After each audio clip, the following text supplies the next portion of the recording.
And we're back. The boys are back. Getting sucked in. Straight vortex. Straight on it. Are you ready for this week's Matrix episode? Can we emphasize straight? Because I just want to make sure that everybody knows that we are straight. Yeah, we have to emphasize that because people think we're crooked. Yeah. And that's an entendre. You take it how you want. But no, we're talking about program prisons. Whoa, PPs. Yeah, and we're not talking about the PPP loans or people PPP and or whatever you're doing. But that's this week's episode, colleague. 189. Can you believe we're almost at 200? Yeah. Programmed prisons. Prison Planet. Yeah, I was going to name a channel a long time ago, something like that, but then, you know. Junk Files? I got yoked by the anchor, Alex, Mr. Jones. But thankfully, we have new sponsors. Oh, yeah? Who's this week's sponsor? Our friends over there at TV Land.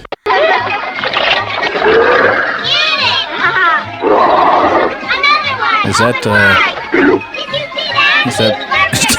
that the sewer man? Is that like his father? Yeah. Who is that? That's our sponsor. Yeah, I'm grateful for all our sponsors and their, dimes. I was going to say pennies, but they don't exist anymore. Dimes and nickels and quarters. But who was that? We don't like to talk about it. Or we just don't know. We're not allowed to know. It's one of those sensitive topics. Okay. It actually gets irritated if you keep on trying to get into it. So we'll just keep it simple. Our sponsor is TV Land and those late night episodes selling you the good stuff. Oh, that's the good stuff.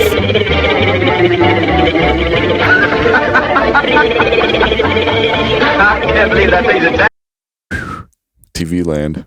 Yeah. Your eyes twitching. I can't believe that thing's attached to you. Yeah, I'm sitting there thinking, man, I feel like I got to pay them instead of them paying us. Oh, no. You can't pay it backward. It only goes one way. You can't build a bridge you can't be a bridge unless you're ready to be walked on.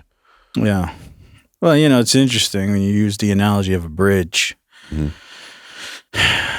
A bridge is a means of connecting two locations of desire, and the guy who owns the bridge is simply the guy selling the shovels. The back in the what they call it, the gold rush. The guy who really made the money was the guy selling the axes and the shovels. And the bridge is the same way. He's really the one making the money because he's got toll booths on it. He ain't got to build the buildings on the island that you want to get to, and he ain't got to build the infrastructure at where you live. He just needs to build this little small pathway, and you're willing to pay whatever because you want to get to the other side. Yeah, and I will too. I'll pay whatever. The question is how many of us are smart enough to build bridges, or how many of us are just paying tolls? That's a really good question. Well, that's going to lead into a lot of the things we talk about in today's episode, because a lot of the things that we talked about in these past couple of weeks, we've been talking about propaganda, Psyops. And remember, Psyops, they're trying to control what you think. But today, we're going to focus on structural control, behavioral engineering. Like a bridge. Yeah, they're going to try to control what you do. And so that there's a difference. Now, there's a lot of similarities, and people are going to say it sounds similar. But remember, Psyops are the psychological, your mental manipulation. But structural control is your physical manipulation. And they will. That's why it's called a programmed prison. It's a panopticon. You will self-censor. Are these panopticons, can they transform? Oh, yeah, absolutely. And what's interesting about those transformations is that the ones who are creating it, they only have to set up a center point. You will actually pay and manipulate yourself. You become the transformer. They don't even have to do it. You will willingly do it. We'll bend over forwards. Yeah, and we're going to get into a lot of examples this week about how that happens all the time. All the time. And all the time it happens. Yeah, that's true. Instead of it is what it is, it was what it were. I like that. That's a good bridge. Yeah. It's just like that woman that says you got to not love your job. You got a job you love. Yeah. Yeah. And then, yeah. You can't think about the past. You got to past what you think about. Yeah, I've been jobbing my love a lot. I've actually been jobbing my wife. I've been jobbing my kids. I've been jabber-jobbing. You're a bumping them gums. Yeah, I've been bumping gums, jabbing jaws. Bumping backs. You know, one bridge that I was thinking about is needed, is the MLK Day that was just this last week. So hopefully everybody had a wonderful MLK Day this last week. I'm not going to say that. I heard some rumors about how they either have or they might be in the future be discontinuing MLK Day from federal holiday time off. Oh, they're going to cancel it. That's what I heard. You guys ought to AI Google that yourselves. So is the cancel culture this time coming from the government instead of the Liberal Party? Because usually the Liberal Party is the cancel culture people. But is it coming from the government this time? Yeah, I think it's the government who is going to this, according to an unknown source, albeit Albert. Yeah, don't take it to the bank because the bank might actually be taking it to you here soon. Yeah, we're going to talk about that too.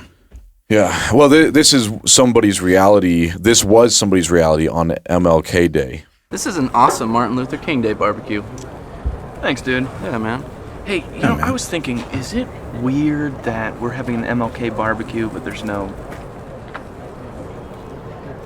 there's... Can't say it. Yeah. Did you invite any, No. Should have. They have their own cookout. Do you know any, Oh, yeah. I know tons of different... Yeah, me too, man. Because I'm friends with, so many. You know. Yeah. Oh, maybe we should call, Oh, yeah. He's, Yeah. He's... Call him up. You know what? I'm gonna call him. Do it. Wait. I don't want him to think we're calling him just because he's... Oh. No, I'll handle it. I'll just play it. No, I'll just totally play it cool. Like he's got some kind of disease or something. Hey, man. Hey! What are you up to, dude? Nothing, just grilling. Cool. Okay. Hey, I was wondering if you would like to come over for a barbecue, because today is... What are you doing? I'm sorry. No, I don't want you to think that I'm just calling and asking you, because today is... No. And you're... You're blowing it. So, Yeah, I know. no, just calm down. Today is... Yes, it is, No. You are not a... I know. One of... Let him respond. There are a lot of people here, and I'm busy grilling. I don't think I'm gonna make it. Yeah, no, that's cool, man. I'm... Okay. But, thanks for asking. No, thank you. Thank you for... being cool and stuff. Because you're just the coolest. Get off the phone. Later, dude. Okay, bye. Okay. This is... Just the coolest. See, now that goes back to last week, where that's just pure psychological programming, but it does show some structural control because they have manipulated your mind so much you can't even enjoy a barbecue. Yeah, because they're, Yeah. and we're, Yeah. We're cool. Yeah, if people can't realize how much they're being programmed on a daily basis, that you can't even enjoy simple pleasures of life. Yeah, you know, it's funny. That was somebody's real. Like, I know, as awkward as that was and as hard as it was to watch, there's people on planet Earth who celebrate just like that. I already know it, and they felt bad and remorse because, Yeah, it's tough. And you can. The guy said, "Thank you for being cool." Actually, he's got me now saying, Good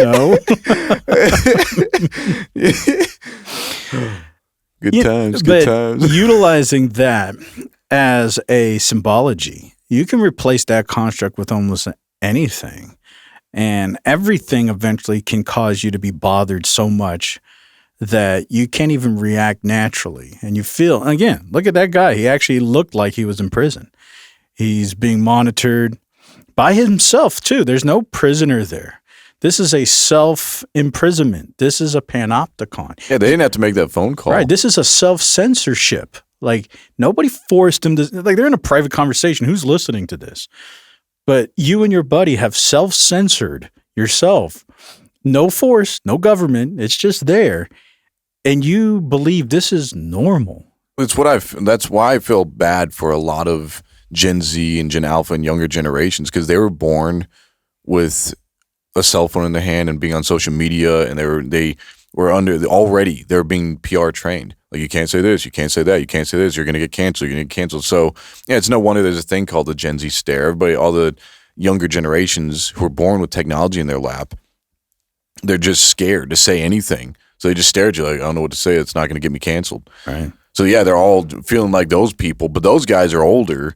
But I'm sure Gen Zs feel that about everything. Like, I can't say anything about Dr. Pepper. I can't say anything about, what kind of school I like or what kind of my favorite subject of school or whatever. It's because I'm going to get canceled.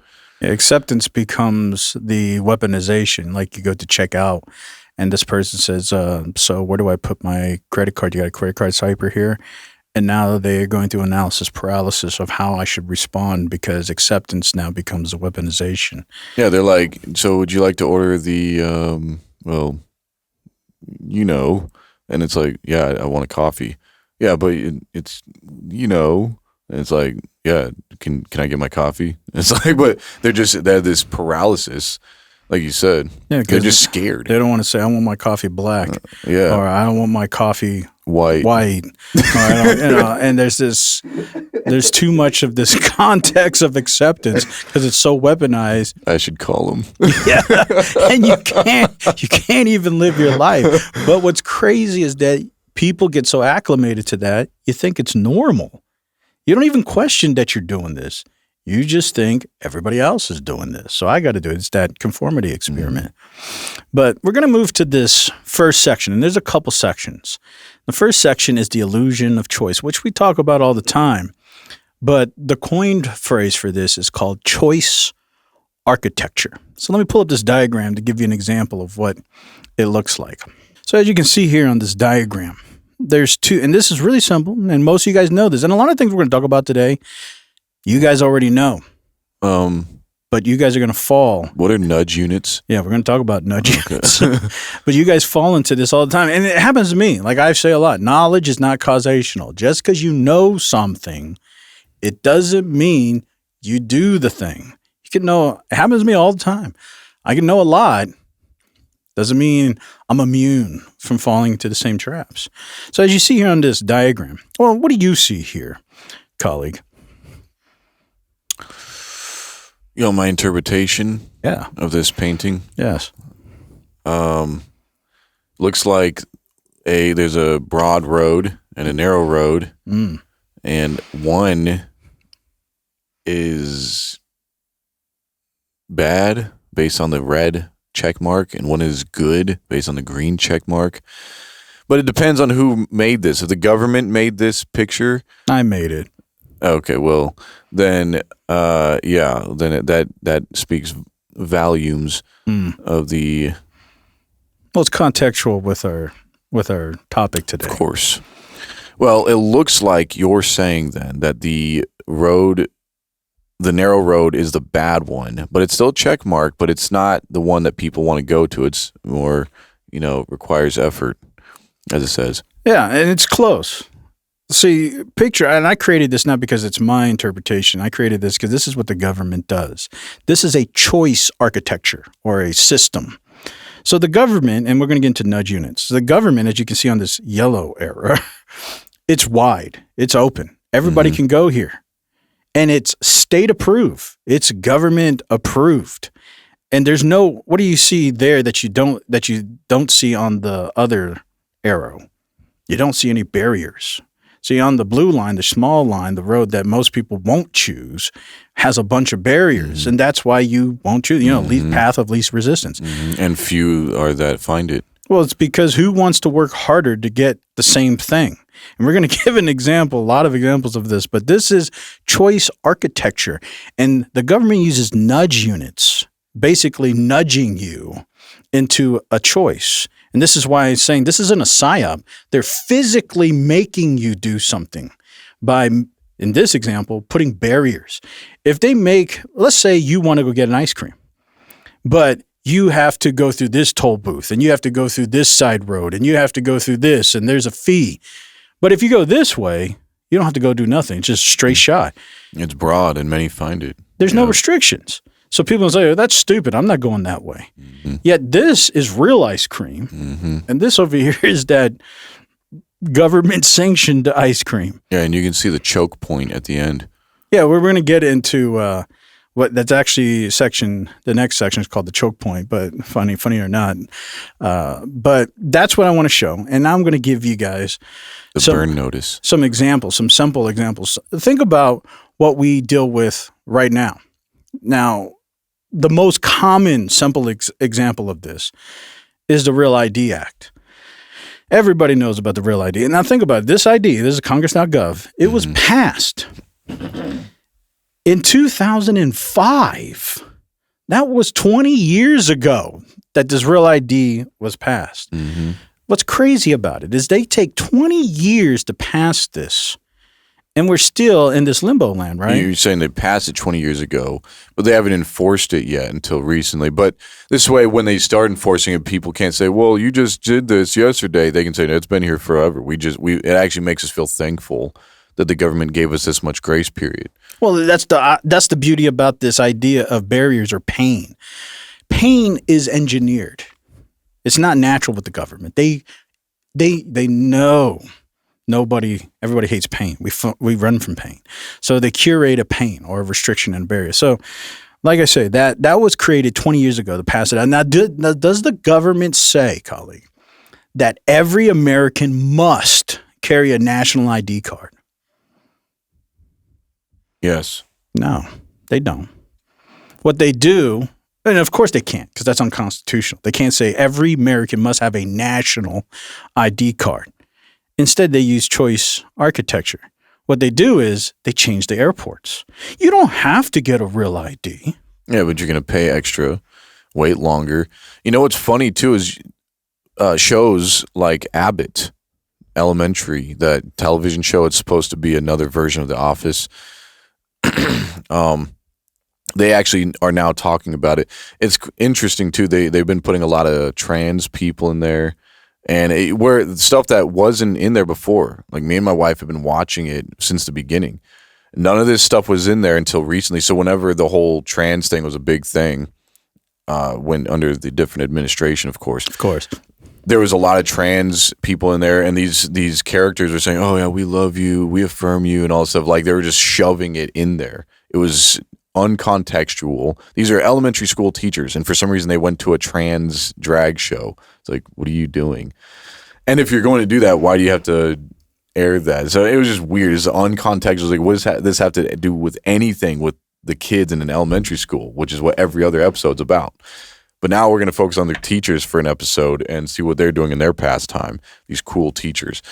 And then that was during that time. Now, one of their most recent episodes of the season is talking about they're all trying to go on a flight to go take a vacation. but they can't because they don't have the real ID, and they're all upset and they're like, "Oh, this is dumb," So they're allowing us to live through them and live out our frustration through them. So that way, when we do it, we're already expecting. It's like, okay, well, if you're mad, it's because you haven't seen Abbott, first of all, and you haven't been paying attention to news because they've been propagating it. Acclamation precedes propulsion. Right.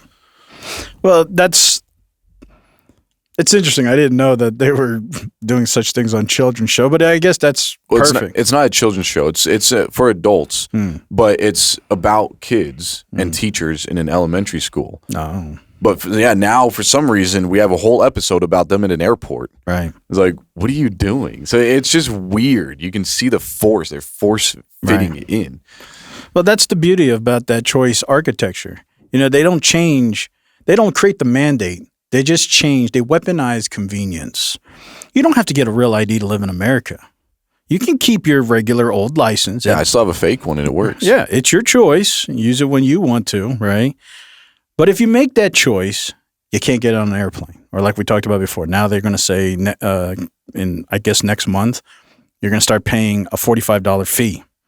So it's your choice. You don't have to get this national federalized database connected with all the panopticons.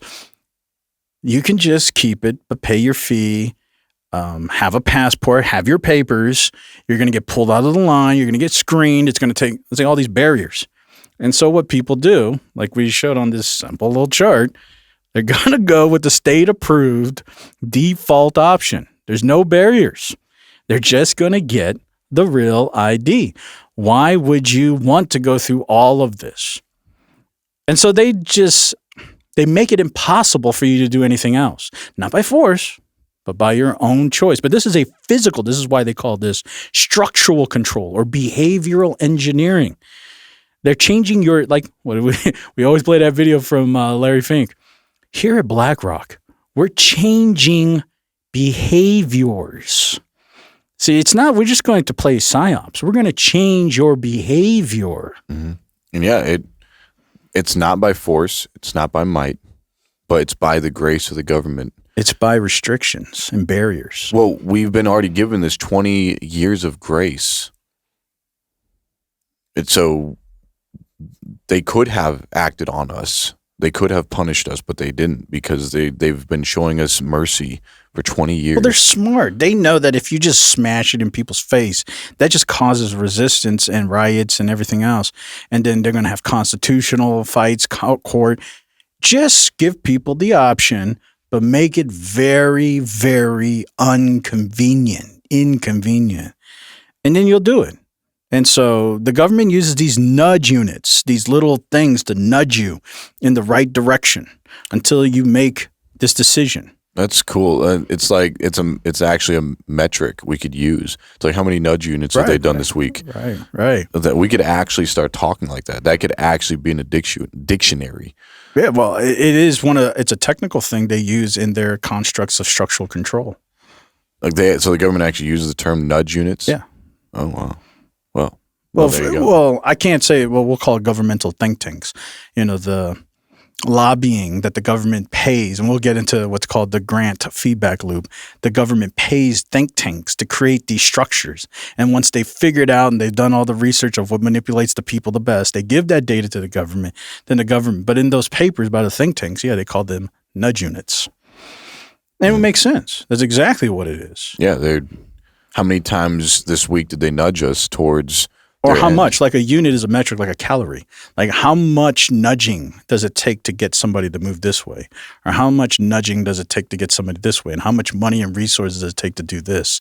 And those are nudge units. And they know that. They've perfected it. And so when you look at all of this and you look at what's been going on with the Real ID, you notice that it's all passive. But you find yourself in this program prison. And how do you get out of this illusion of choice? What are you going to do? Not what some animals are deciding to do.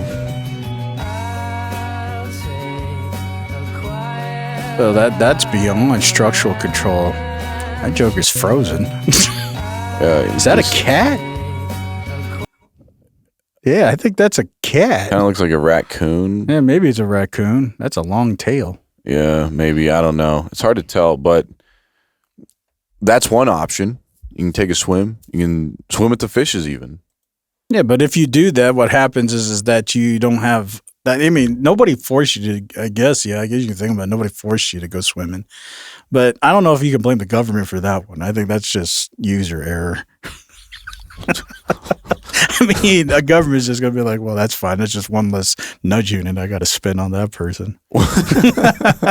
Well, think about all the humans that are following Right. that raccoon cat. Oh, yeah. Again, that's that conformity experiment. You know, even though you know it's stupid, because, you know, like they say, if everybody jumps off a bridge, are you? Mm-hmm. Well, yeah, of course. Everybody's jumping off, and you're going to be the guy that's not.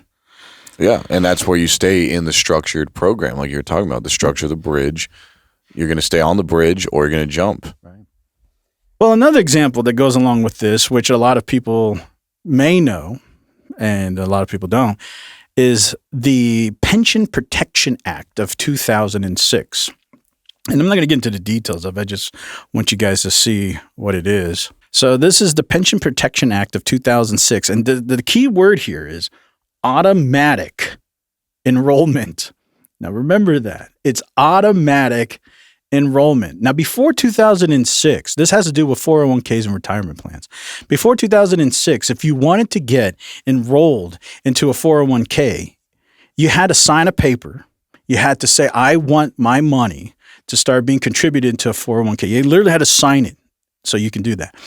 But in 2006, Obama recognized a lot of people wasn't investing in the stock market. And, you know, 2 years later, 2008, we had the banking collapse. I'm not going to get into all of that schema. But in 2006, he realized, well, I think, you know, I don't know how much these people realize any of this, back to the think tanks. But the scheme was people aren't investing in the market and we need to get them to do it. How do we do it? And that's why people don't realize your 401k is just a way for them to get your money into the stock market. Well, how do we know Obama wasn't just instead investing in like a new cook because he lost one of his cooks at a drowning accident? Well, I'm sure that's connected in some way, of course, because, you know, everybody needs swimming lessons. You know, what the mafia say. You're going to go swim with the fishes? Well, that guy was actually a professional swimmer. His cook was actually a professional swimmer before he became a cook for him. But, you know, he drowned in like an 8-foot pool. Well, you know, that's why the mafia says you're going to be swimming with the fishes. Yeah. So, even if you know how to swim. Yeah. And there was no, what's funny is there was no fishes. Like my daddy always used to tell me and my brother that, like when he'd get mad, he'd say something like, you know, you're going to go to eat outside with the dogs. And he would always say that, or you're going to go sleep outside with the dogs. And, you know, a lot of times we'd look at each other and be like, what dogs? Like there are no dogs out there.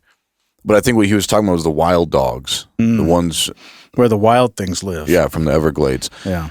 But Obama, yeah, he sent his cook to go swim with the fishes, but there was no fishes, so the joke was on him. But he was investing in a new cook, I think. So instead of investing in the market, he got saved by the cook, not by the bell. Yeah, but you know that cooked. He was automatically enrolled. That cooked. Yeah, he got cooked automatically. He had no option in it. There was no papers assigned to do you want to get cooked? No, he was automatically enrolled. And just like this 401k, this Pension Plan Act of 2006, the government passed a law that allowed companies to automatically enroll you into a 401. So then you would automatically see these withdrawals contributing to a 401 automatically. And then you may ask your employer, what's this? Oh, it's to the 401k. It's your retirement plan. We set it up for you. Everything's good and you're good to go. And you're good for your, and most people, because, you know, it's just like the schemas that you go into these like apps. You're automatically signed up. You know how it says next. How many people are reading that stuff? And there's always this option, do you want to opt out? But default is checked to opt in. So if you're not thinking about it, you just opt into how much spam mail and spam everything. And this is that automatic enrollment. This is another structural control. So people, the government didn't force you to save money. They just exploited your laziness. Because then you could tell your employer, I don't want that. I don't want you to have a 401k. And the employer says, okay, fine. You need to fill out this paper. You need to sign this. You need to do all this stuff. And you're like, but I didn't agree to any of this. Well, the government said there was a law passed that we're just going to do it. And we thought it would be beneficial. But if you don't want to, here's all this paperwork. Here's all this stuff. Sign it, get it all done, and send it back to me, and we'll take it out. But because people are defaultly following inertia, the momentum, it's already there. Do you want to go through all these barriers? The automatic enrollment is a perfect way to control your behavior because you don't want to do all this stuff to get out. And you didn't even have a choice to get in. You're just automatically enrolled. Now, you're not stuck. You can get out. But now here's the barrier. So the beauty about automatic enrollment is the opposite of front side. The front side is you have choices. Here's the barriers. They're up here. But your choice has to be made. Automatic enrollment puts the barriers on the back side. You're already in. Now the barriers to get out. So either way, they got barriers. Barriers to get in or barriers to get out. Either way, they got you in. I've never been one for the back way in, but yeah, I like having the choice. But once you're in, a lot of people just go with the momentum and they're like, well, I guess it's already here. I don't want to deal with all this paperwork. Yeah, it's the cherry on top.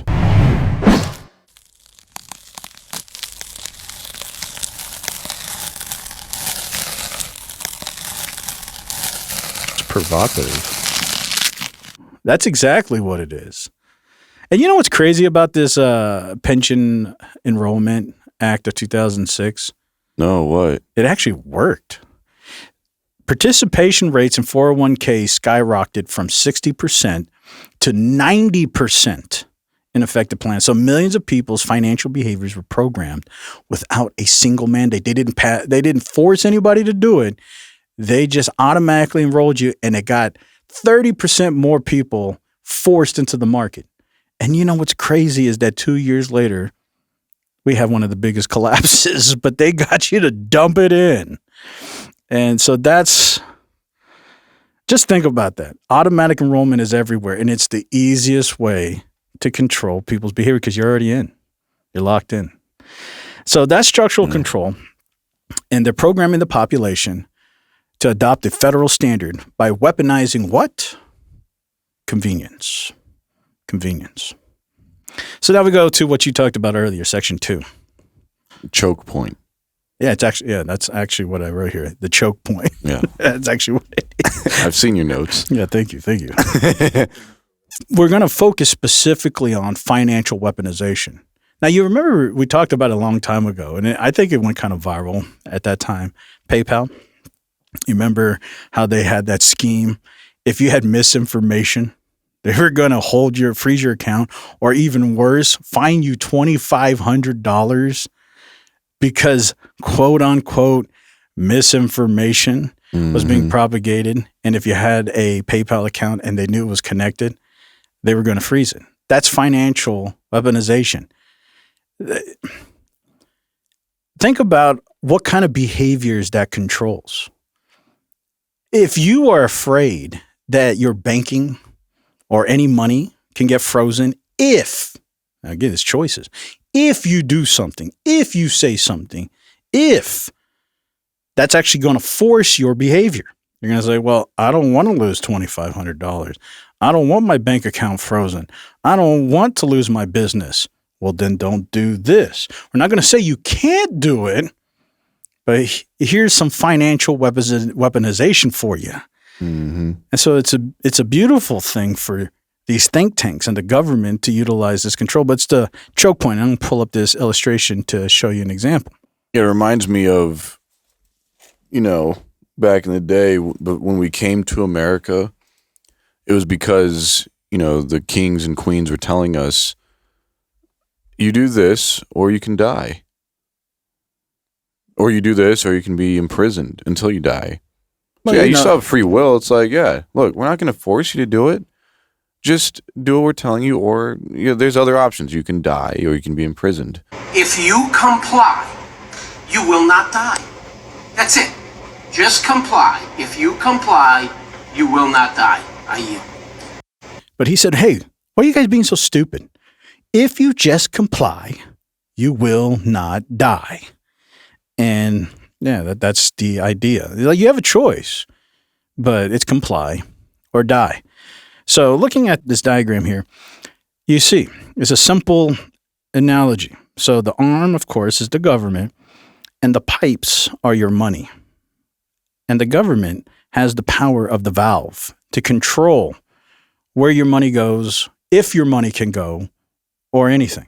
Where approved industries get money from the government, or where your money can go or not. So people may ask a simple question. Why is donating to funds to protect protesters or difficult or getting flagged? Or better yet, if you wanted to donate to a fund that want to do legal action to help release the Epstein files, why is that so difficult? Why are you getting flagged for that? Or even worse, you remember, colleague, what happened in Canada in 2022? Does that to do with the gun MFers? It's the gun manufacturers. I knew you were going to point that out. I'm just reading the script. Yeah. So I don't know if you remember in Canada in 2022, those truckers. You remember those trucking protesters? Mm-hmm. Their banks, the Trudeau government initiated the Emergency Act to freeze these truckers' bank accounts because they were protesting. And so just in case people don't remember, here's from 2022, where banks are moving to freeze accounts linked to convoy protesters. Mm-hmm. Emergency Act direct financial institution to cut ties with these protesters. And I'm sure everybody remember. And what was so interesting was how they were trying to get around the scheme of banks cutting off their financing. People were saying, well, just open up a crypto account, open up a Bitcoin wallet, and we'll just send you Bitcoin. And then, companies will start accepting Bitcoin because they're trying to get around this. Mm-hmm. And so then they were trying to figure out how to stop cryptocurrencies. But this is a financial weaponization that we see happen all the time. But think about it. If they want to control your behavior, what is more powerful than cutting off your access to gas and food, electricity, shelter? You just cut off their money. It's like, we're not saying that you can't do it. You can do whatever you want. But we control the banks. We control the access. And what's crazier is, wait till you got programmable or digital money. Because, of course, if you got cash on hand, you can still usurp a lot of this stuff. Now, if your cash is in the bank, good luck trying to take it out. But some people got stacks of cash to seal it to the floor at their house. All right. But when it's all programmable and nobody's taking cash, financial weaponization will be the easiest means to control your behaviors. You're going to do this or your money's going to expire. You got a time ticking on your money. You got 29 days. You better decide, because your money's actually going to go poof because it's programmed. And so what stops people more than financial weaponization? Well, we'll just begin with ICE.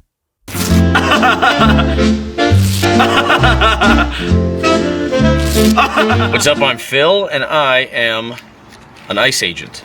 Phrases to look out for. Hola, ¿cómo estás? I am a U.S. citizen. Yeah, it's a pretty easy job, actually. We were told that no rules apply to us. It's pretty sick. All right, fellas. Anything in this region that's up for grabs? Well, what if we can't tell? Well, then grab them anyway. Sir, yes, sir! I am somewhat of a family man. This is my wife, actually. Come here. This is my husband. He serves our country, and I serve my husband. Go, go, go, go. Any other questions? Where are you deporting people to? Where do you say you're from again? We're getting a little bit of guff recently. Not really sure why. Mostly because I can't read. We were given one of these. I love this thing. The only thing we were told about it was to not point it at anyone's face, to only use it when their back is turned to us. Sorry. What are we afraid of? Nothing!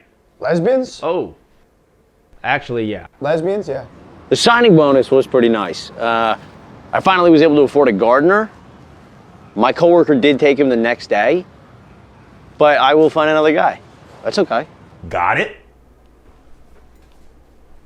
What's your name, by the way? Nimesh? Is that Mexican? Well, you know, that's actually a prime example for the next section, the Panopticon. We'll get into that, specifically those ICE agents. But yeah, I guess that's another thing, is self-censorship. And, you know, what did they call it? You need to self-deport. That's what they were saying. And so we'll get into that. This is the next section, the Panopticon. But yeah, that is actually a very powerful tactic. But before we get to the Panopticons, finishing up the financial weaponization, the choke point, I want to pull up this website so people can see. This was an official operation from the government. And so we go to oversight.gov. Of course, it's a government website. Of course. Here, oversight.gov, the Federal Deposit Insurance Corporation, FDIC, I'm sure you guys heard that initial FDIC. It's FDIC insured. Involvement in Operation Choke Point. And so what was Operation Choke Point? Again, back to Obama. This is during the Obama timeframe. A lot of things happened. You know, the Smith and Month Act got modernized and reapproved. Like we talked about, the 2006 Pension Act was approved. And the Operation Choke Point was during this timeframe. So during the Obama era, the Department of Justice wanted to crack down on industries they called high risk for fraud. And the reason why the government got involved is because FDIC means your money that's in the bank is federally insured. So the government is backing up. So they usually say, if you deposit your money here, up to $250,000 is insured by FDIC. It's federally insured. So the government says, we got a right to say something here. So the government wanted to crack down on these high risk fraud companies. They coined gun manufacturers. But instead of passing laws, because you already know it takes an act of Congress is what? It's going to take infinity to do anything. Require Congress, public debate, all this stuff. So they didn't do any of that. What they did was the DOJ pressured banks, and they warned the banks, if you're doing business with these sectors, these fraud sectors, these gun manufacturers, it would invite, here's that word, enhance regulatory scrutiny, another barrier.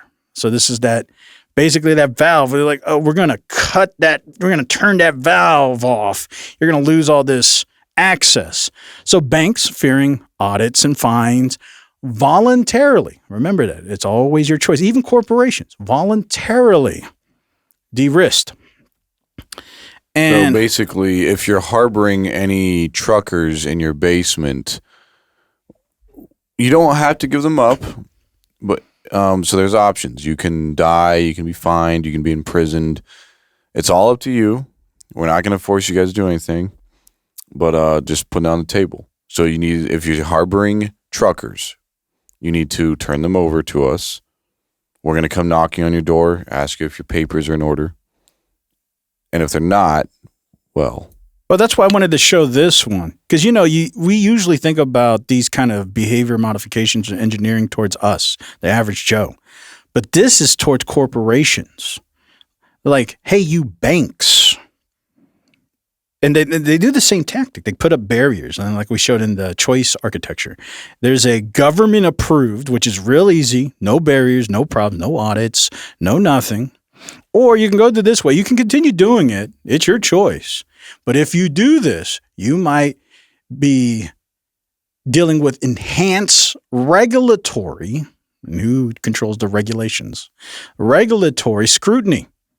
And of course, banks don't want to deal with none of that. So what did they do? They just start shutting down bank accounts. And all these businesses, these gun manufacturers, anybody there's a whole list of people in this Operation Choke Point, which you guys can look up. Again, it's on oversight.gov. Overnight, people lost access to their banking privileges. The banks just cut it off. So what we realize is that banking is not a right. It's a privilege. And it can be revoked to control social policy. So fast forward to today. Look at the Epstein files. Mm-hmm. It still ain't being released, even though they said they could. So now what if lawyers say, hey, we want to set up a defense fund. If you guys want to donate to us, you can help us start building up all these lawyers so we can fight and force the government to give us those Epstein files. Guess what's going to happen? The government ain't going to say that's illegal. But the next thing you know, you contribute and you get this email. We've noticed there's some fraudulent accounts on your bank account for spending. Please call us to verify if these are fraud accounts. So now, for temporarily, you go try to spend something. You don't even know what happened. You go spend something, your cards decline. And you try to figure out why. And now you have to talk to the bank, and they need to verify this. And then they say, for additional security, we're going to freeze your account for 72 hours. And Department of Homeland Security is going to contact you to verify the expenditures because it may be connected with domestic terrorism. So now you're just locked out for 72 hours because you donated to this defense fund because they wanted to help release the Epstein files. Magically, your credit score gets low. Bank accounts bank loans that you were applying for, some reason just got denied. Government's not going to force you to do anything. It's just magic. Things just all of a sudden don't work. It seems like all I did was try to help these lawyers get the Epstein files released. Mm-hmm. Now my life is over. And then when the DHA calls you, he's like, hey, did you donate to this fund? Now you're really questioning your thoughts. What are you going to do here? What's funny is they know your thoughts, and they're questioning your thoughts too. Oh, yeah. And we talked about that last week. It's the data brokers. If you don't think that they know exactly what you're doing, what you're clicking, what you're watching, what you're saying, they're controlling all of it. It's actually a controlled national asset is your mind. Yeah, they know what you did last summer. Oh, absolutely. And they know what you did last winter. And they know what you did last spring. Yep. And they know if you've been ice fishing. Yep. They know if you've been naughty or nice. You know what's really interesting in this whole slew to add to the deck of cards on the table right now is I don't think that the Epstein files are going to be released. And it's because Ellen seems to be coming back to America. Oh, is she coming back? It seems like it. So the reason she left was because the new administration, but everybody else saw right through them, like, yeah, because that new administrator told us that he was going to release these files. So now you hightailed it out of Dodge, went to Europe or Calcutta or whatever.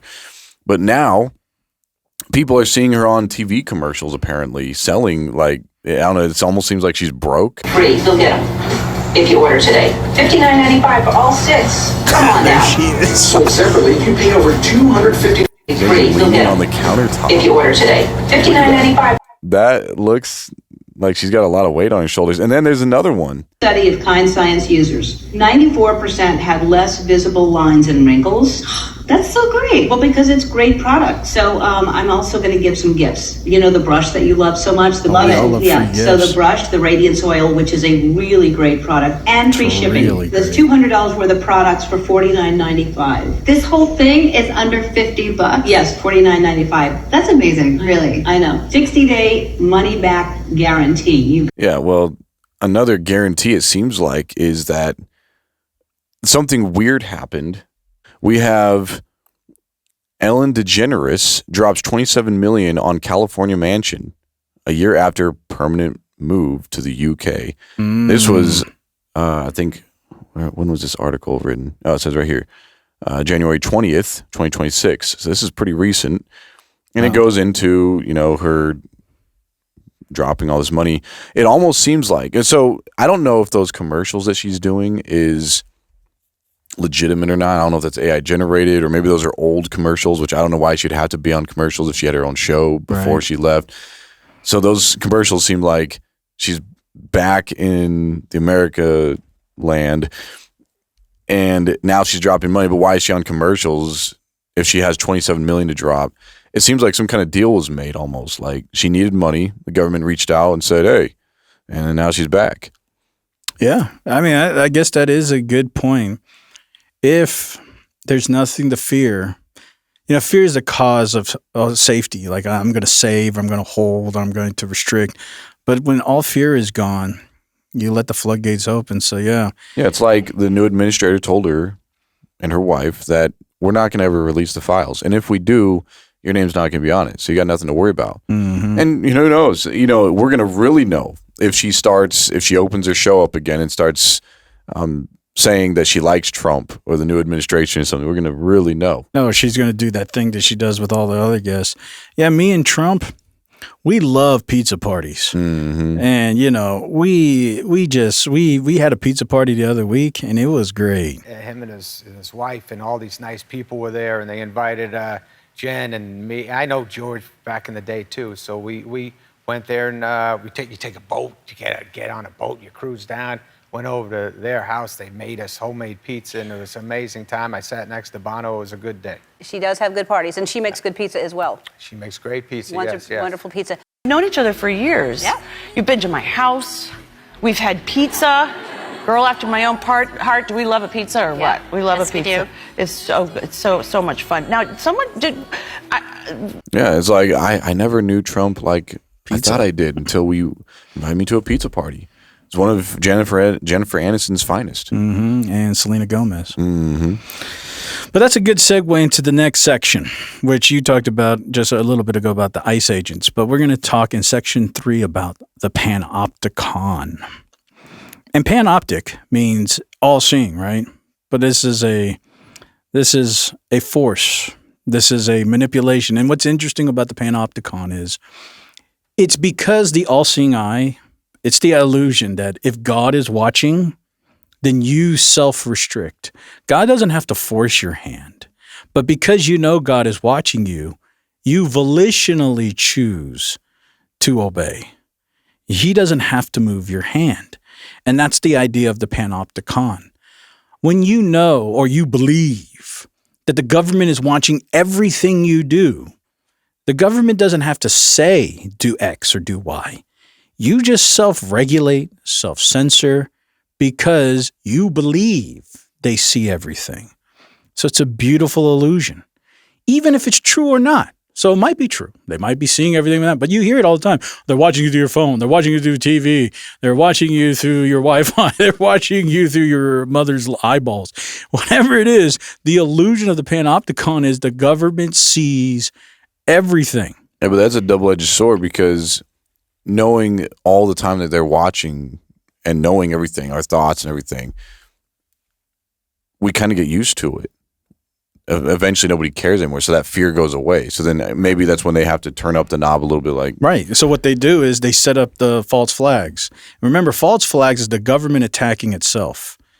And so what they'll do is, perfect idea like with ICE, you don't know which one are paid actors or not. But all they have to do is set up a false flag operation. They can set up a bunch of protests. They can know that there's a protest going to be there. They can put paid actors at the protest to make the protest more hyperbolic. Like, these ICE agents, you see what they do. We need to get out there and start shooting them. Or what? That's a paid actor. And that causes the justification for the ICE agents to now militarize and get active. And this false flag act causes this really scary thing. Something bad happens. Somebody gets shot. Somebody gets killed. And now, now you're afraid. So now you go back to self-censorship. So that's all they got to do. And then you realize, all right, so they're watching everything. They know everything. They see everything. But that's the construct of the Panopticon, which we'll see here in this illustration. So you guys know mass surveillance, ALPS, the automated license plate readers, facial recognition, all of it. This is what they tell you. Like, how many of us actually know if any of that's real? We don't. But we're being told, did you know ICE has face recognition? They're using their phones. They're taking a picture. There's databases. There's Palantir. There's all this stuff, right? But how many of us actually know if those things are real or not? But it's propagated all day, even by influencers. Everybody's saying, oh, did you know that ICE has this thing? And did you know they have this and this? They're watching you everywhere. The idea is the government wants you to think they see everything. But these prisons aren't made that you see these people in. They're not made by the government.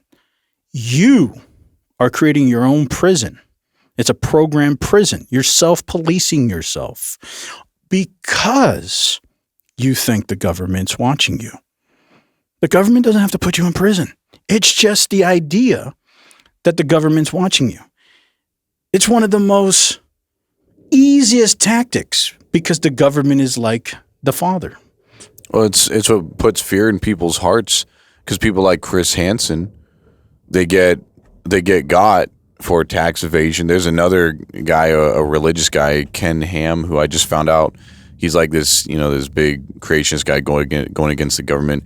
He got caught for tax evasion. Apparently, he spent 9 years in federal prison, and it was all for nothing. He actually was paying his taxes the entire time, but that's actually what they said was that he didn't pay taxes. So he got a lawyer. Eventually, he got out, but he was actually going to spend a lot more time in there.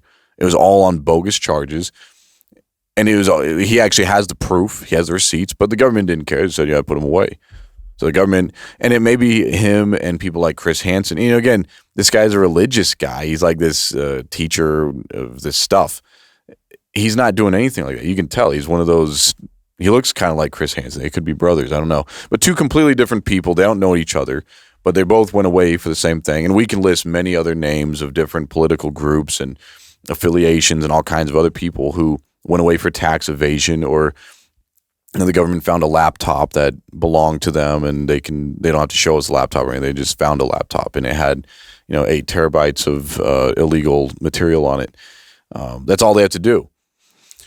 And it doesn't matter if it's true or not. There's no evidence, but the judges are going to say, "Yeah, well, put them in the who cares? Like, it doesn't matter." Anyway, it is interesting. I just saw a post recently about another store taking pictures of people, and they were getting upset because you can't even enter until it takes a picture of your face first. I can't remember which store it was. It's one that we've all been to, but they're just propagating this idea. And maybe you're right. Maybe they don't have anything, or maybe they do, but the idea is to tell us that they do, regardless. And that's all it takes. Once you buy into the idea that you don't have an option, I always use the word capitulate. It just means to fall into, or you can, comply, revert. And that's what happens. There's no, I want to say there's no option. There is always an option. The government is so good at this that even though, like we see it, that's why we're talking to you about it, right? But the idea is that I want to say there's no option. But the government is so good at this that they're like, no, host, you're wrong. We never took away your freedom. You had the freedom. You had options. And then, of course, we want to rebuttal with all these barriers and restrictions. And you're like, hey, you had a choice. We didn't take it away. And so, everybody knows about the January 6th episode that happened where those people tried to take over the Capitol Hill. But one thing that doesn't get talked about a lot, and I've heard other people talk about it, but something to remind ourselves about this, the FBI was given data from Google of all the people who were there. Over 5,000 phones and their data points and all the people who owned those phones was given to the government, to the FBI. And so in this article, it says Google provided investigators with location data for more than 5,000 devices as a part of a federal investigation into the attacks of the U.S. Capitol. You know what's interesting about this boogeyman is, it's always used to propagate how these people are pro-Trumpers and these were the bad guys. And so the government said, we need to investigate this and get this data on them, right? But it's the same government today, the Trump administration, that's doing the same thing, except now they're using ICE to get all the data of the same people. So that's why I want people to recognize it's the same devil. It's just a different shovel. So the one administration uses the FBI, and the other administration uses ICE, the ICE. Right. Well, no, they just use FBI too. Look at what happened with Mondero. What did Marco Rubio said? This was an arrest. The FBI went over there to arrest, not invade. We're not invading a country. Remember last week, they're very careful with their words. We're not invading. We're arresting Mondero for drug charges. This is not an invasion. We didn't occupy a country. This was an arrest operation. This is a law enforcement operation. He was arrested on the ground in Venezuela by FBI agents. They'll use anything. They don't care. Yeah, I guess some people have all the luck. If they want to use ICE, they want to use FBI. See, so this new administration is more powerful. Everything's a stepping stone. Like, you set precedents, and then you use that as, well, if they didn't care about this, let's take it up a notch. And let's take it up a notch. Look at Trump with his hyperbolicism. He's over there. He as stupid as Trump is, he's also very smart in it business-wise. So what does he do? It's a simple tactic. Let's make a radical offer so that it will force people to find a middle ground. I'm going to take Greenland by force. I'm going to send military over there. We will take it. That causes everybody to panic and say, oh, you can't do that. No. And eventually that's going to cause people to not say no. They're going to find a middle ground and say, well, Trump says, all right, how about you just allow us to take 50% of Greenland for military bases? And everybody's like, okay, yeah, we can agree to that. So this is a beautiful tactic. Mm-hmm. And so that's what the left did with a lot of things too. Right. They push it so far that, now we can meet somewhere in the middle, but that's so far away from where we would have initially met.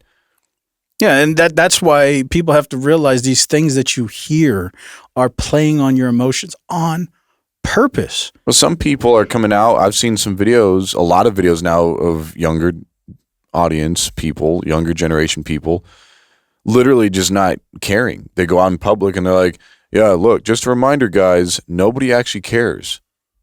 Nobody's, people may be watching it, but they don't actually care. They're still going to go out about their day. They don't actually care what you're wearing. They don't care what you're doing. So one kid actually laid on the mall floor. He's like, yeah, people are going to look and say it's dumb or whatever, but that's it. They're going to keep going on with their day. And this one guy in particular I thought was interesting. I was like, man, he really proves that even if the government's watching, so this is what the government, this is probably by design too. The government has been telling the younger generation all day, every day, we're watching. So now they're just giving up. Those younger generations just giving up and saying, who cares? So you're watching, who cares?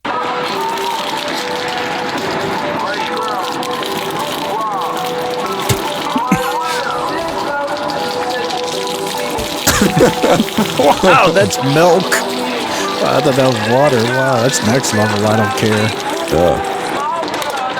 She don't care either. Yeah, she's just getting gas. There's some guy. Yeah, but that's again, once one extreme happens, remember, the government wastes no opportunity. Mm-hmm. Once one radical extreme happens, they use that as justification to recorrect. So people will start doing I don't care stuff, but I don't care also leads to, if you keep going to I don't care, it leads to really bad decisions. Well, one step further is if that lady would have said something, she would have been the Karen, and she would have been painted as, this is how we ridicule and punish people who do care. The people that do care, don't worry. We're going to ridicule and make fun of. Those are the Karens.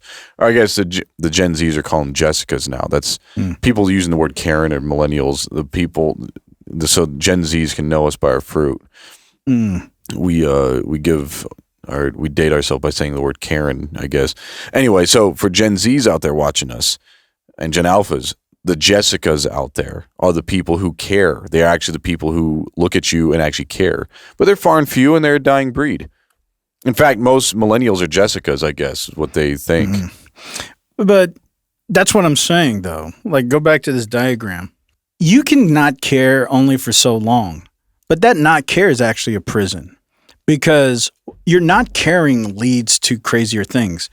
You can only pour milk so much before everybody says that's stupid. I don't care. I don't care about that either. See, I don't care leads to I don't care, which means, we talked about it before.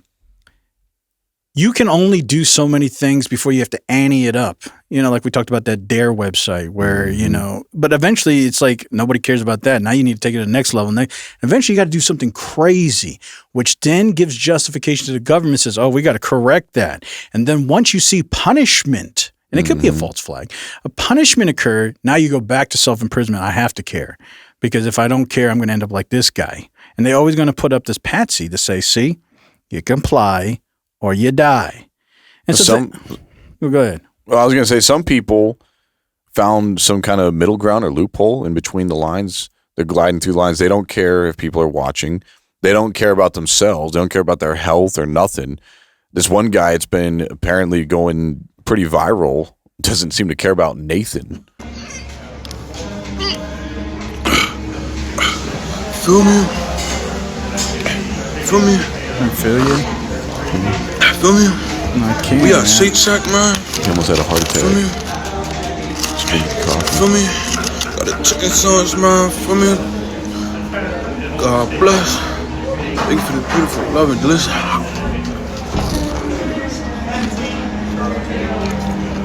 Who's gasmic?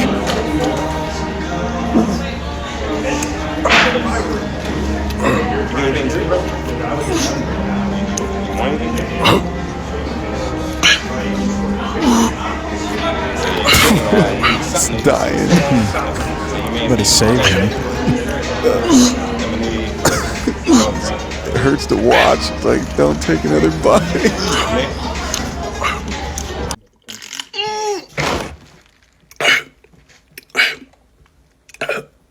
Feel me? Feel me? Oh, feel me? Got the hot cakes, man. Feel me? Feel me? God bless. Thank you for this beautiful loving. That's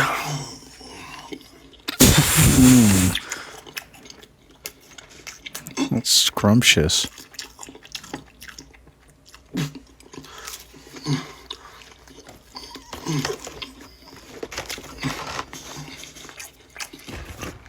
For me? You need some Pepto-Bismol. Yeah, something, whatever's going on. I'm not one to say. But remember, to finish up with the Panoptic, I'm going to the next section, the gatekeepers. But before I do, think about the people that are protesting. The number one thing that they think about with the Panopticon is, you feel me? There's a list, and I don't want to be on it. And then what did all the social media show you? ICE is out there, got video. ICE is out there taking pictures of your face. ICE is going to put you on a list. And they say, I don't care if you're an American citizen or not, you better have your papers because we're taking you in. And we saw from that one lady, ICE might actually put you on ice. Yeah, right. You will. And she was an American citizen. Yeah, God bless. And she was a white person. So it didn't matter. Like you're showing those people, like if you're on this color spectrum, you just grab them. She was ice white. You feel me? And she got put on ice. And so the point is what restricts protests? There's a couple things we talked about in another episode, the whole idea of program restriction.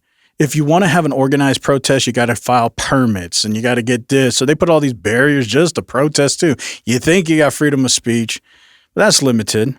So until you get taken to the cleaners. Right. And then you get put on a list. Mm-hmm. And then they send you home in a box. And then once you get on this list, what happens? Anything. Oh, my credit score went down. My banking access gets... So they use multiple layers of these things. So they use the Panopticon. If you try to resist it, the next thing they hit you with is financial weaponization. I was going to say the next thing they hit you with is some shells.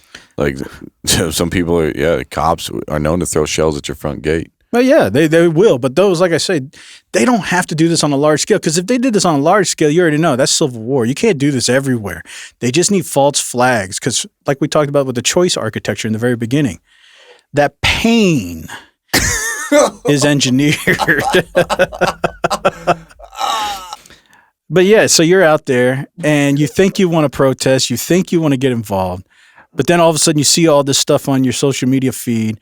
Hey, remember, ICE is out there taking pictures. You're going to be on a list. And then you hear about these, well, of course, they're 1 in a million, but they make it sound like it's happening to everybody. People's bank loans are getting denied. Their credit scores are going down. Their accounts are getting frozen. Their access to Google or their iPhones are getting restricted because they're put on a list. They might be domestic terrorists.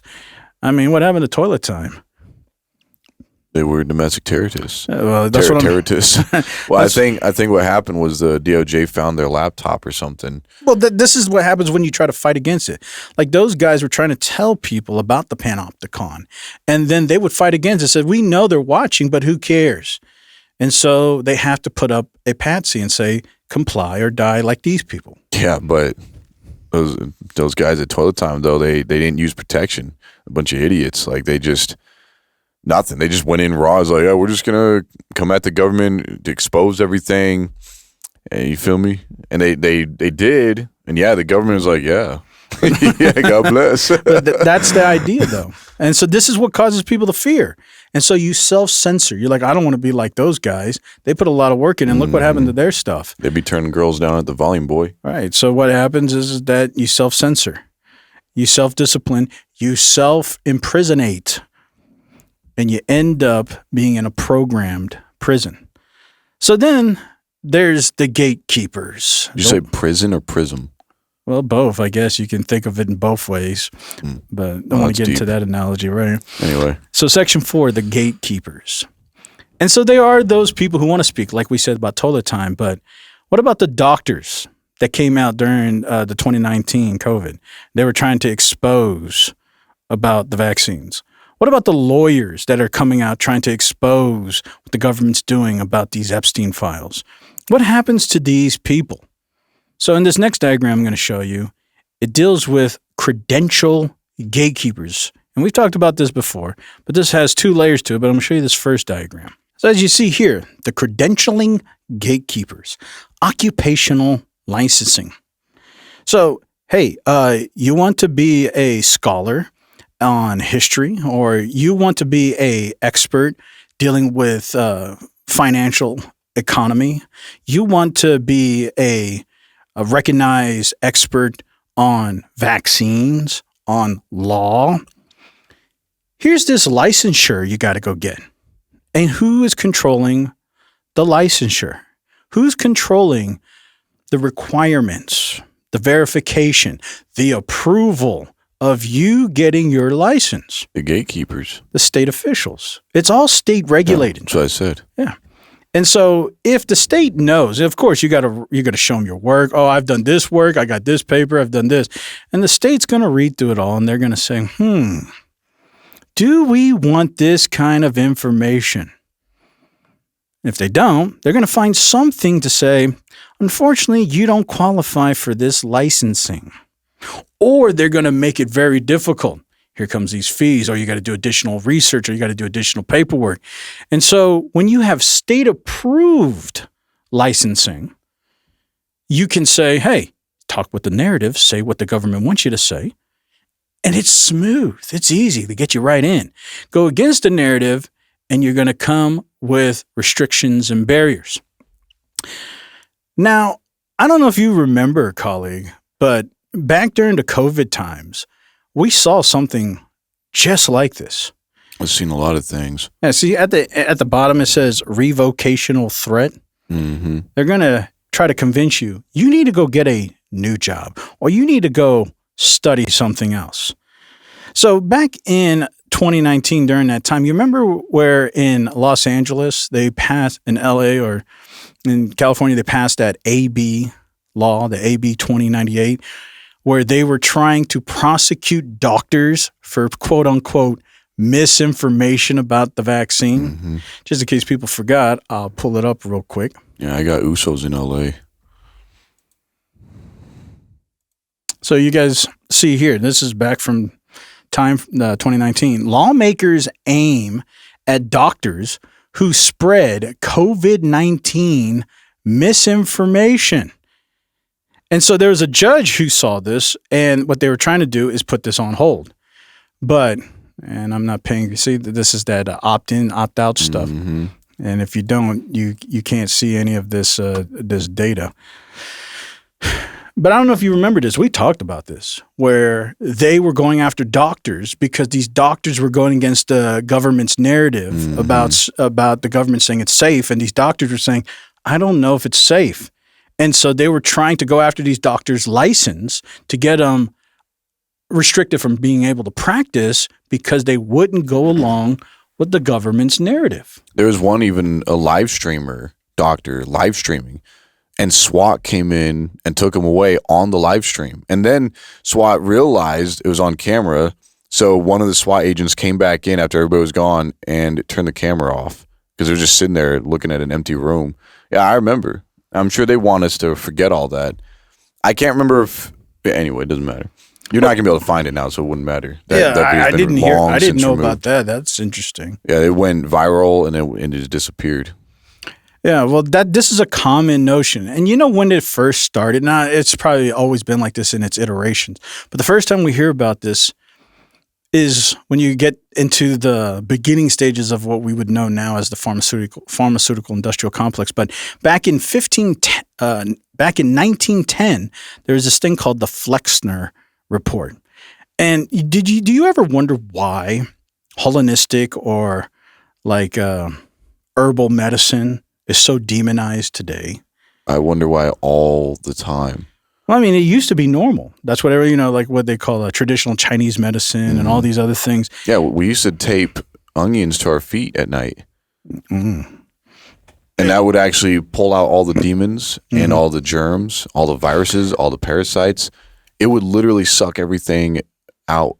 And then the onion, in the morning time, the onion would be black with all the demonology. Right. And see, that right there is the evidence of the suck-in.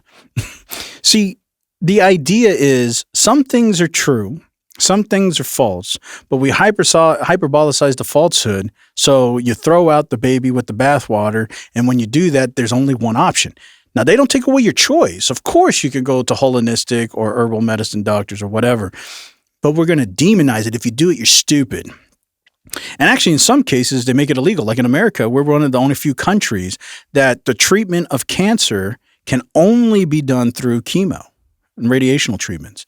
Every other treatment is illegal. So if people want alternative treatments for cancer, they got to go to Mexico or Canada or Korea, Germany, somewhere else. Because in America, it's actually illegal. Mm-hmm. This all started back in 1910. So this is at the National Library of Medicine that talks about this. And in this article, they mention the 100 years later after the Flexner Report. And so what was the Flexner Report? So in the early 1900s, American medicine was, like we talked about, we're saying like people selling snake oil. People were literally scamming. So it makes sense. And so there were herbalists, homeopaths, holistic medicine, electric healers, all this stuff. So the Carnegie Foundation and the MAA wanted to standardize, that's just another word for monopolize, this medical pharmaceutical industry. So they got this guy named Abraham Flexner, and he was commissioned to survey medical schools. His report recommended closing any school that did not adhere to strict, expensive, science-based protocols. So after the report, state boards, all the states, the state medical board adopted this report standard, and this enforced the closure of rural African-American women medical colleges, anybody that did not follow the science protocol, as well as all the other schools that taught natural or herbal medicine. So now, if you think about that, just think about that. What does that imply? That implies the construct of the gatekeepers. We're going to demonize these other people.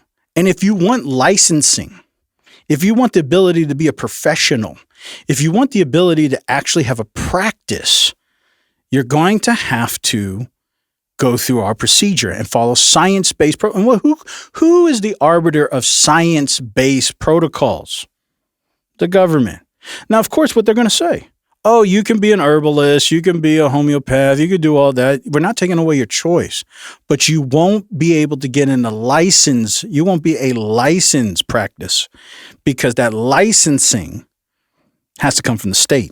And unless you follow state protocol, you're not going to be licensed. And so now we can demonize you all day. Oh, yeah, they say that, but are they licensed? And some reason our brain has been indoctrinated that the gatekeepers are here to protect us. But the gatekeepers are here to curate your behavior.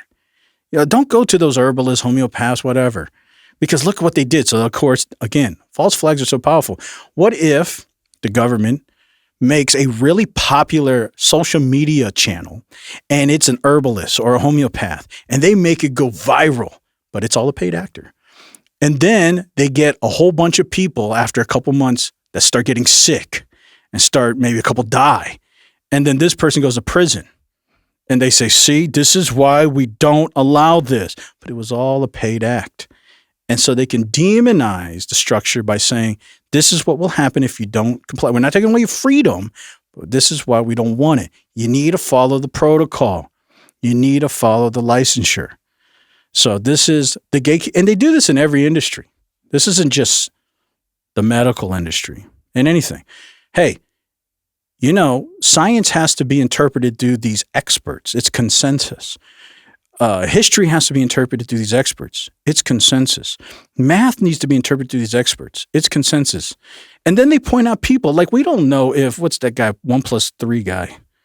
Terrence Howard. Hey, we don't know if he's a paid actor or not, but that'd be perfect. Get somebody like him to come up with something crazy and say, see, this is why we don't follow that stuff. And then anybody who has maybe a legitimate good idea, they're going to all now be demonized to saying, oh, you're that Terrence Howard kind of guy. Well, if you can get enough crazy people of one religious group or ethnicity or political persuasion, then yeah, it starts looking funny. Right. It's like, oh yeah. So now you can't even demonize it. Because then you look funny. It's like, oh, what do you have against this religious group or that ethnicity or this political affiliation? It's like, well, I'm just saying that what they're saying is stupid. Right. It's like, no, what you're saying is that you're hating on them because of this, this, and this. And it's like, no, you know. Anyway, but yeah, it's hard to explain. Like I saw that one guy, Steve, I think it was, on Blue's Clues. Like we've talked about Blue's Clues before as, you know, God is my witness. We've talked about Blue's Clues before on the show, but we never really showed what Steve went through. Yeah! It's fucking picture jumping time! Listen to we can't do like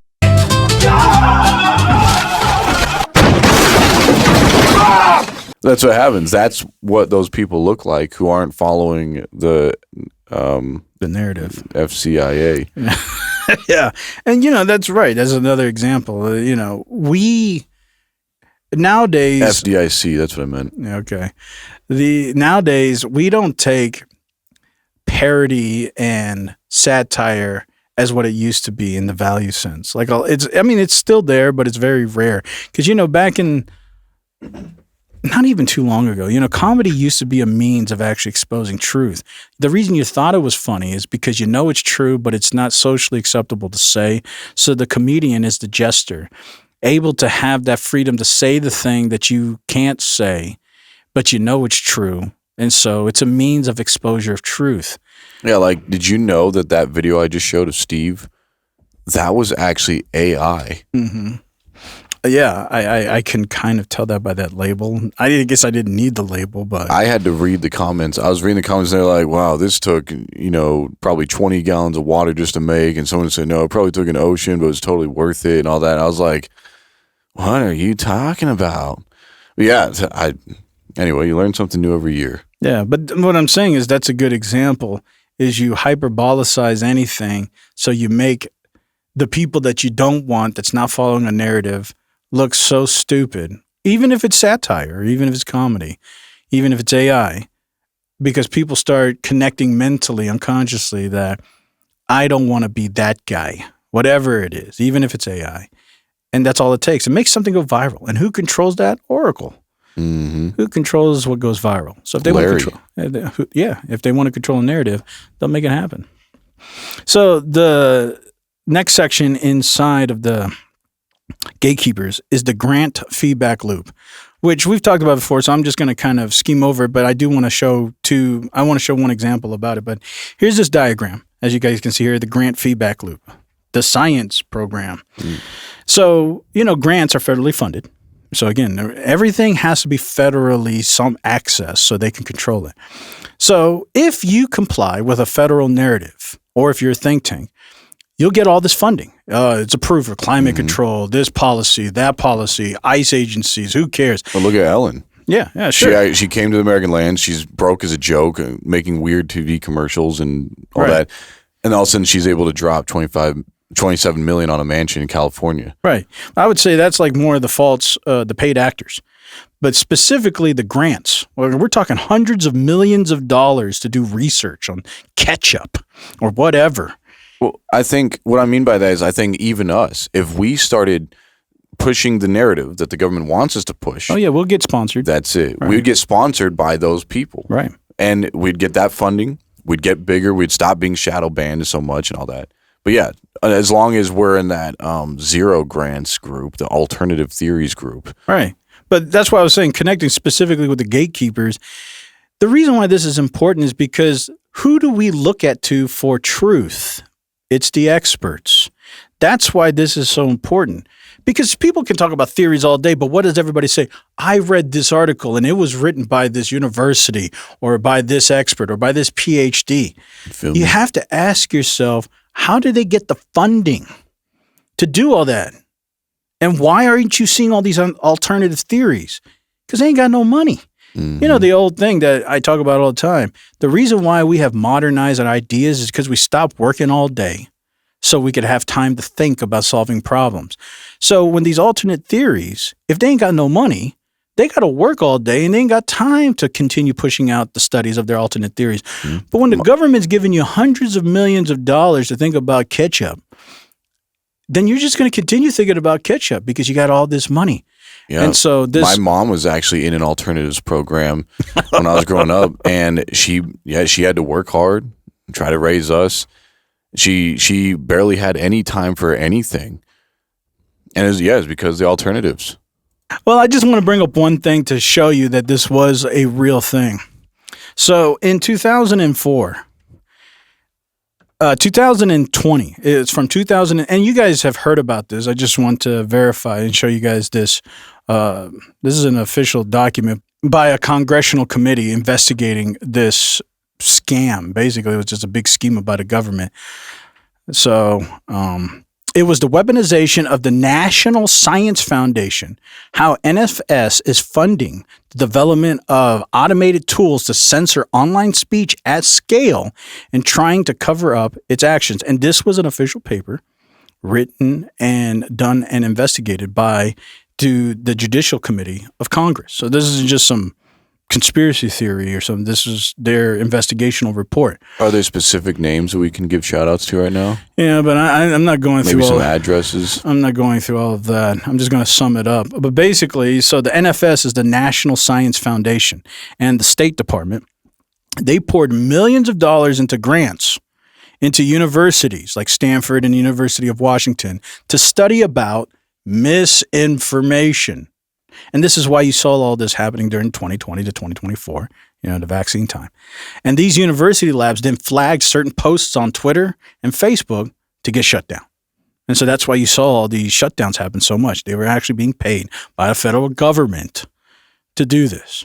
So then the government literally bought a censorship class. And I'm not talking about like a teaching class, like levels, like class levels, a higher class, truth, lower class, misinformation, by funding these researchers. And they were giving them grants. Here's $100 million. Go study misinformation and tell us who it is. So basically, they were hiring universities to be researchers about misinformation, but really they were under that guise so they can say, yeah, we found this post, it doesn't go along with this. We found that post, it doesn't. And so it was just under the guise of a study for misinformation, but really it was a means to censor. And that's what this congressional investigation found out. It was all a scam.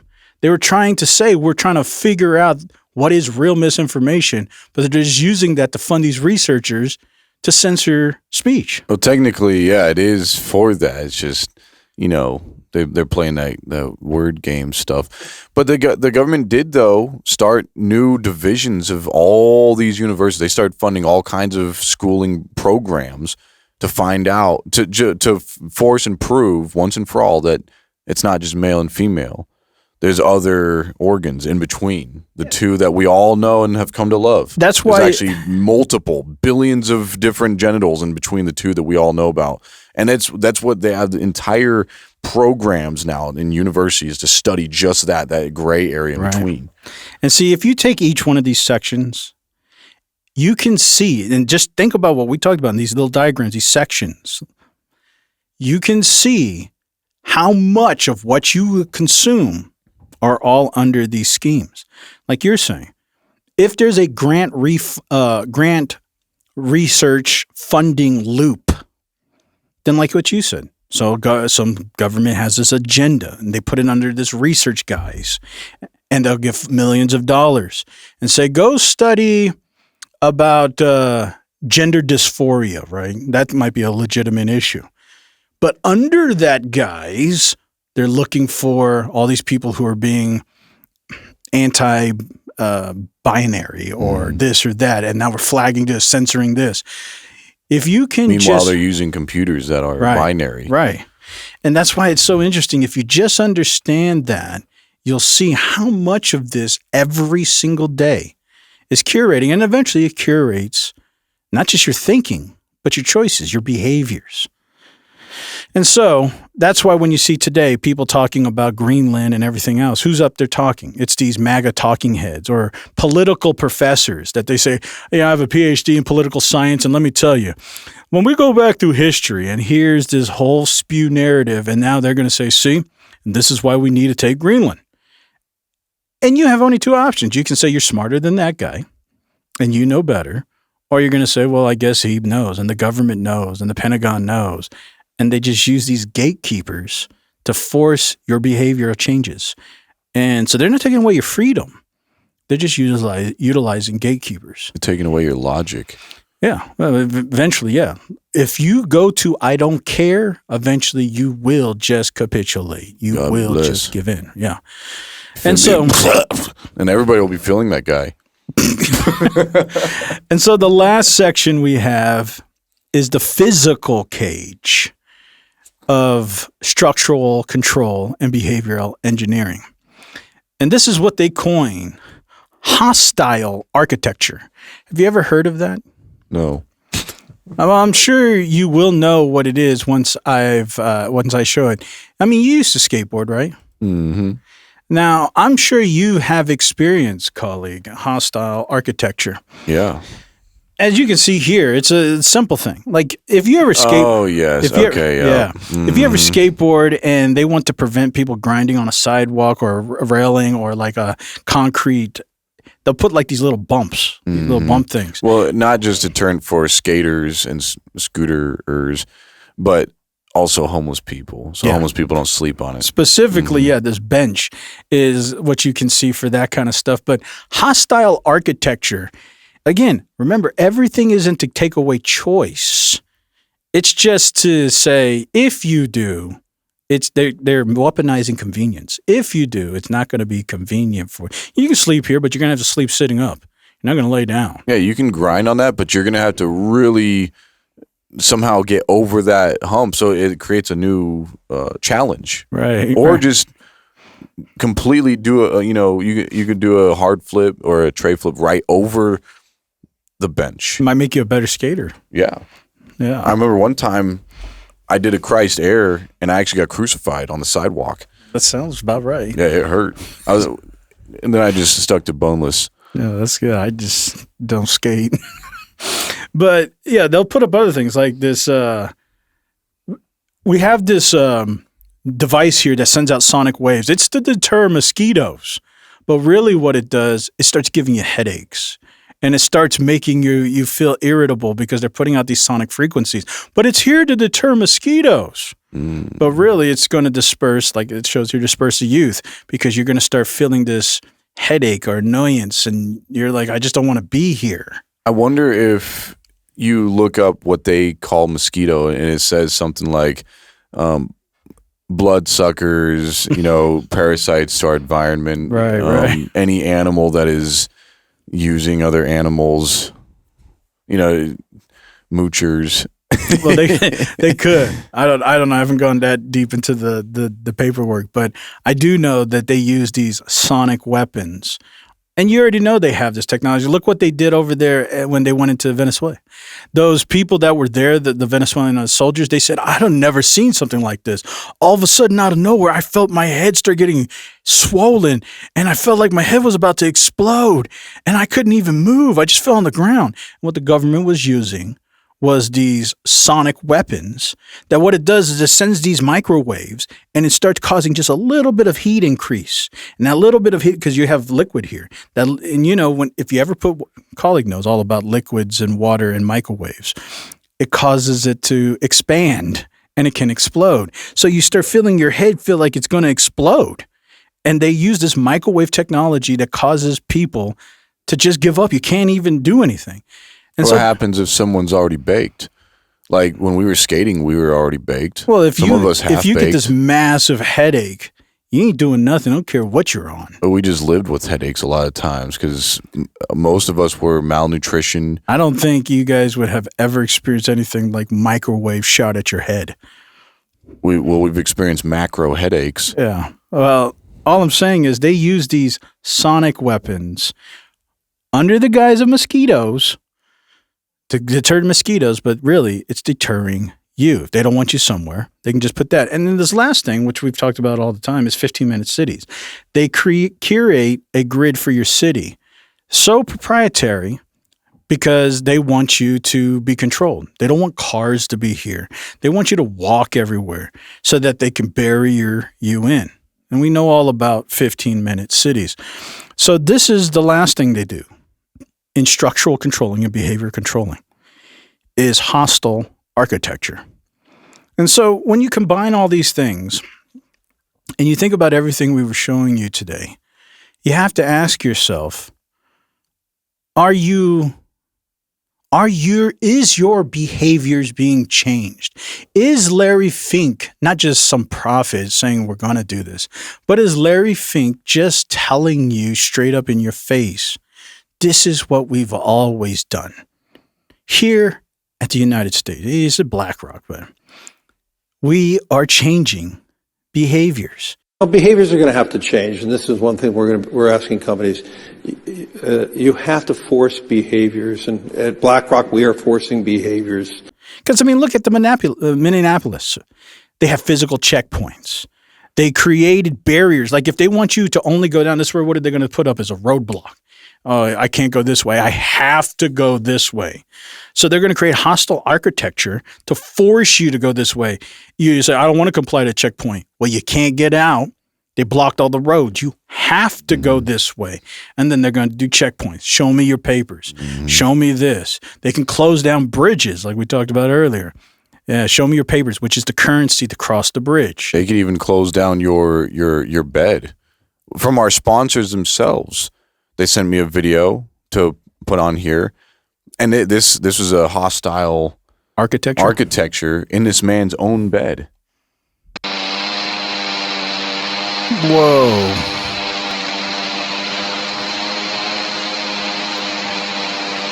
And he's feeling it.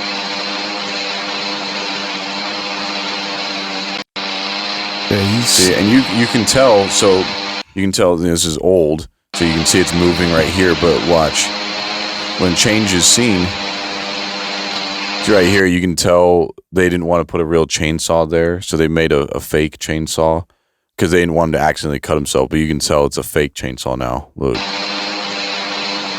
It's fake now. But they're putting out the illusion. Yeah, either way, though, he's not feeling good. He's like, man, it seemed like he ate something bad. Right. But like we talked about just a minute ago, the hostile architecture on the low level is to deter homeless people or what they call that, solicitation and loitering. Loitering, yeah, loitering.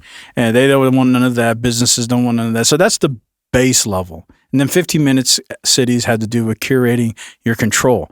But on the highest level, it's to curate public dissent.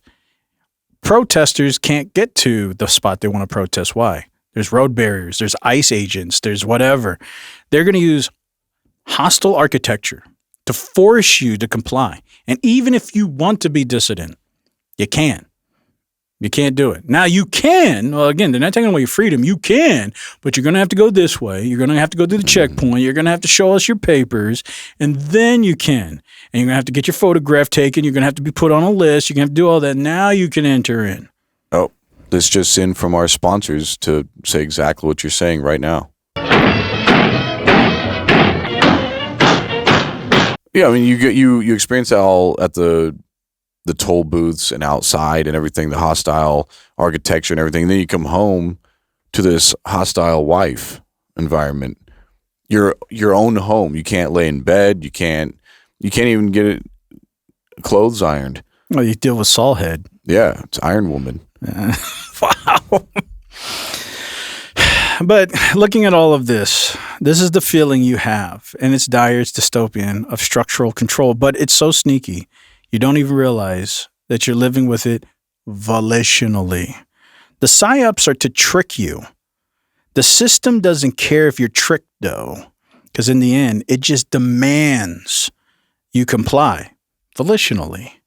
But is there a way out? Yes. You have to recognize the blueprints, which we tried to show you today. You have to recognize that convenience is the bait. Every time you take that default path that we showed in the beginning, the choice architecture, you are letting them tighten the bolts of your programmed prison. And the only way to opt out, like we talked about with that 2006 automatic enrollment, the only way to opt out before the option is completely removed is just don't opt in at all. Don't even get into the system. Because once you get in, there's going to be everything already automatic. It's like a perfect system. They just need you to get in. They don't care how you get in. They just need to get you in. Because once you're in, it's almost impossible to opt out. Yeah, eventually life gets so easy that you start living like a king and you don't have to do anything for yourself. Literally, like even modern kings and queens of Scots and England and all that stuff.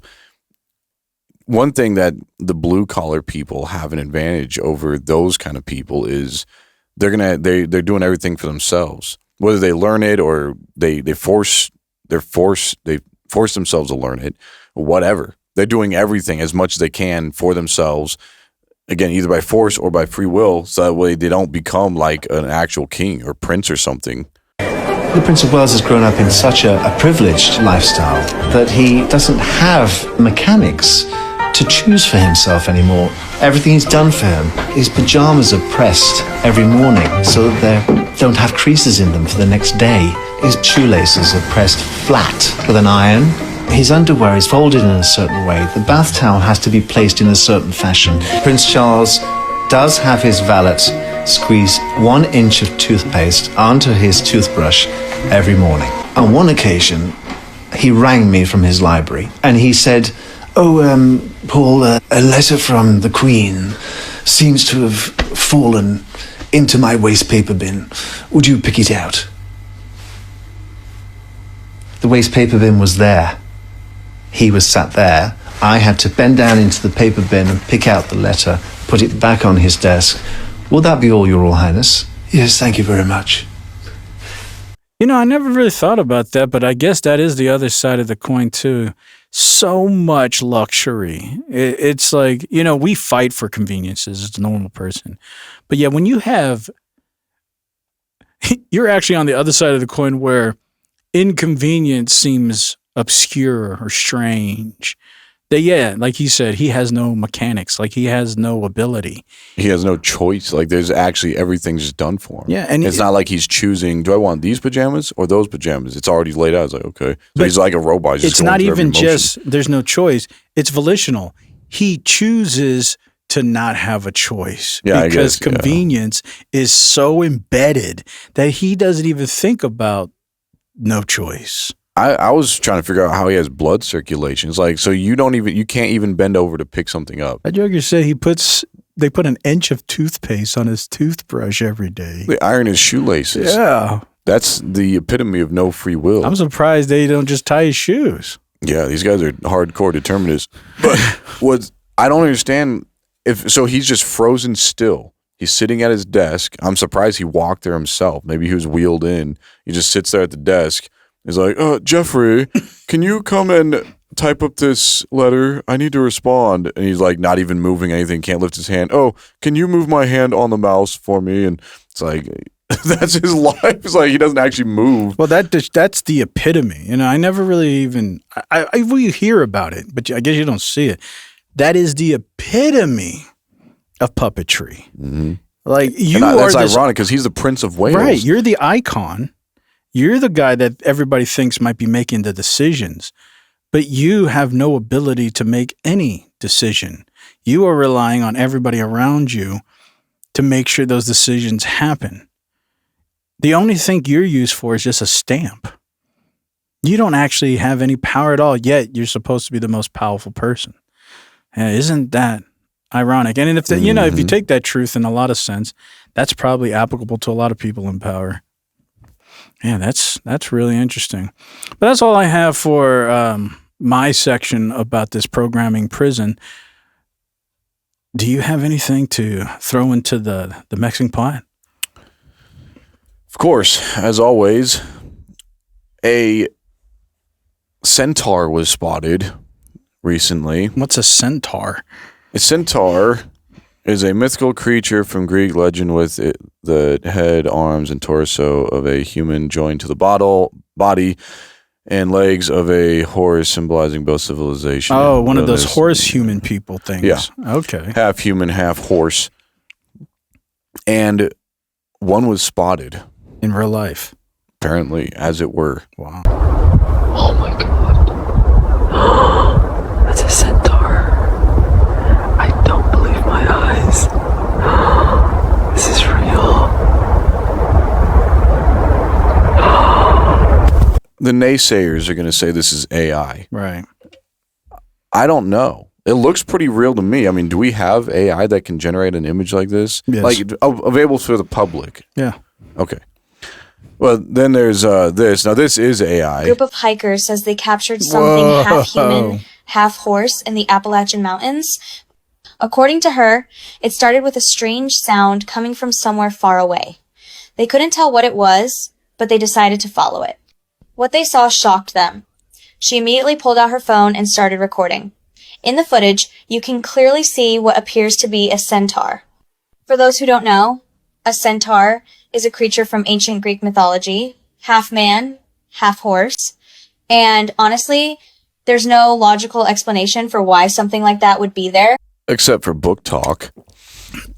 Yeah. So I know there's a lot of that kind of stuff in book talk.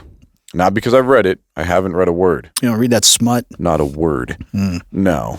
But I've known some smuts out there. That's good. That's some smurfs. I'm not a smut myself. But I do know, I'm aware from a friend of a friend has told me that these do they kind fetishize these centaurs? Oh yeah. Vampires who haven't showered in 700 years, literally haven't showered. I'm like, that's disgusting. Like, I don't know what woman wants to get with a guy who hasn't showered in 1 year, let alone like 700 years. And, he just stinks and he's hairy and he's 9 feet tall, but maybe the height thing gets him in. I don't know. Anyway, but I if I remember right, these centaurs are in there as well, along with vampires and werewolves and, Edward and Jacob and all them. Yeah, and that's a perfect example. If these book talk people are actually believing that there's centaurs out there because there's a video of it, and their first thought, like let's just hypothetically say it could be real, but their first thought isn't, this is AI. It's maybe my dreams are coming true. Yeah, that's mass deception. I can't speak on their dreams, but I can say, though, that it does seem kind of strange that all these books are coming out, and it's becoming more and more popular, too. This is the, men will watch videos of this kind of stuff. Women will read books about the same kind of stuff. One's just watching videos because they're more visual, and the other one is more auditory and visual, whatever those words are. Anyway, and coincidentally, the authors may be propagandizing. That's what I would do If I knew that this is in and I'm writing a book on it, I'm going to start putting videos out there that look very real, that the fantasy creatures that I'm talking about in my book, they're actually out there. And it helps the fantasy go along. Yeah, I guess that's a good idea. If I was a publisher, not so much the author, that's too much work, but if I was a publisher, I'm going to make money off of this. I'm not making nothing. I just need these books to sell. I would hire some AI curator to say, hey, create some really legitimate looking characters that look like stuff in this book, because before the book comes out, so then it goes viral, then everybody's talking about it, then you drop the book that's focusing on this viral video, and then it's just instant connection, and people's like, wow, do you think it's the same character? And it's just more publication and advertising. Yeah, that's a good idea. Yeah, it's genius. Yeah, people know how to make some money. Well, these book talk women that are writing these books, they're making a lot of money. Oh, I bet. And you can tell which authors of which books are written by men, which one are women. You can tell. There's obvious differences. Right. Yeah. I mean, get in where you fit in. Absolutely. You don't have to kick it to trick it. No, you just got to trick it to trick it. Well, Cam Russia experienced a lot of snow recently. Within the last, it seems, couple of months. It just keeps on dumping. Now, I thought these videos were AI, and maybe they are, but it would have to be a governmental AI thing, not like a personal. Yeah, because everybody seems to be saying the same thing. Снега. Look at that. Смотрите, какой ужас происходит. Смотрите, сколько снега. And it's like 20, 30 feet. Yeah, look at this. No, I don't think that's AI. That's a little too crisp. I think that's real. That's what I'm saying. It seems... Man, could you imagine living there? Yeah, there is no way to live. Like, people on the bottom, they're just stuck. They're literally stuck until the snow melts. People that are living in these bottom ones, and there may be a whole nother layer underneath that. It looks like there's a whole nother layer underneath this one. I don't know where the street is. Just because these guys are right there doesn't mean that's where the street is. They may be on top of cars, standing on top of cars, digging even down that far. Yeah. So there may be a few stories underneath all that snow. Wow, that's crazy. Now look at this. All those people, that's probably 5 stories right here between this. Look how small the car is. How many stories from the ground up to this point? If you're living there, there's no way out. You know what would have been really cool if they did a time lapse? Because you know how much snow had to fall on a constant basis to get to this point? Well, according to Kipling, no, this is Yahoo News. Parts of Russia were buried under the heaviest snowfall in decades. Russia far eastern Peninsula received over 6.5 feet of snow in the first half of January, after receiving around 12 feet of snow in December. According to Rehouters, almost 20 feet of snow. You know, I'm starting to think what do they say? Reuters. Yeah, Reuters. I'm starting to think that's a Russian word because that's not English. Anyway, the winter blast brought the heaviest snowfall in the last 60 years. Man, 20 feet. Reuters. You know, I got a garage, and the window is about 20 feet. There's 2 stories. That window is about 20 feet.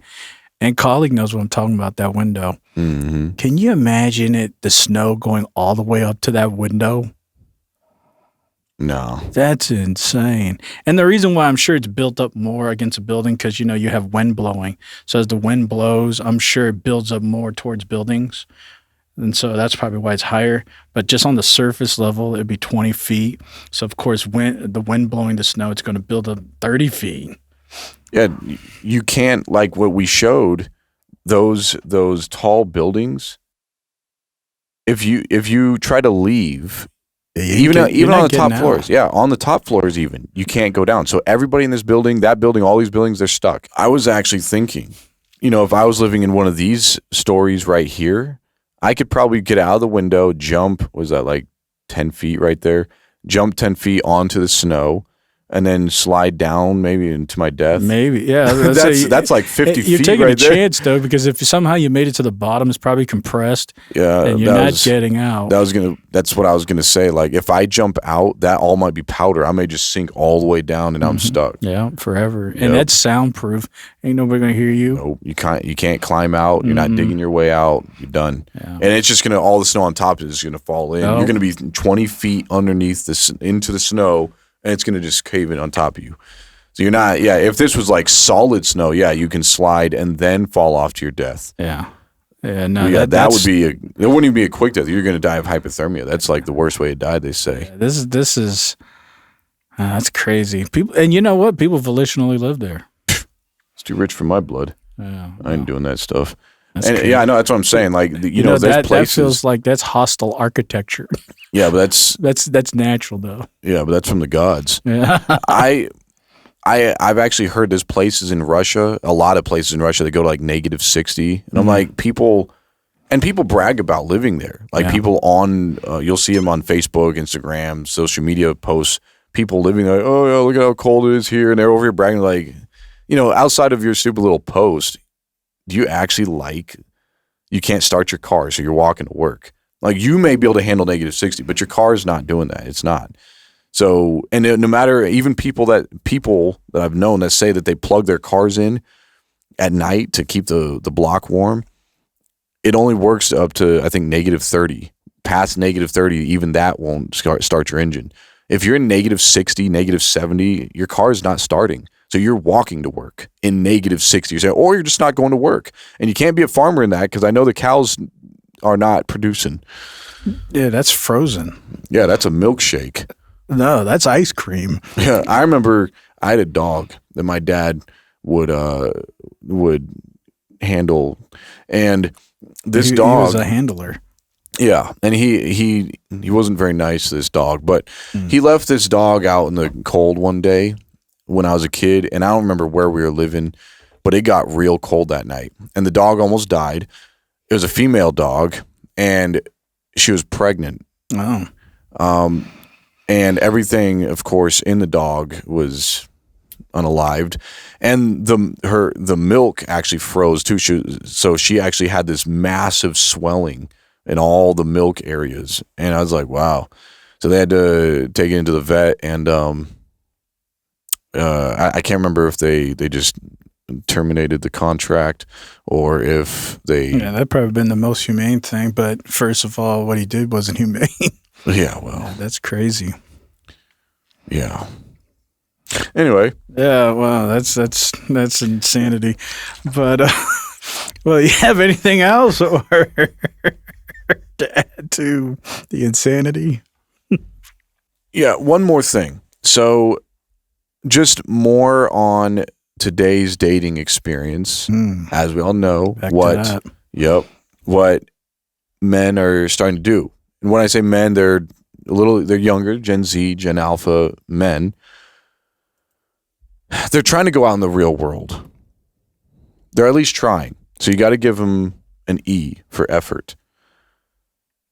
But will you give them an A for approval?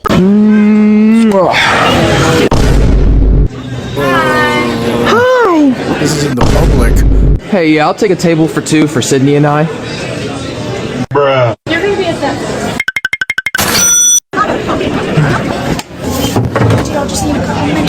I think we're ready. What would you like, Sydney? I want a burger. Fries.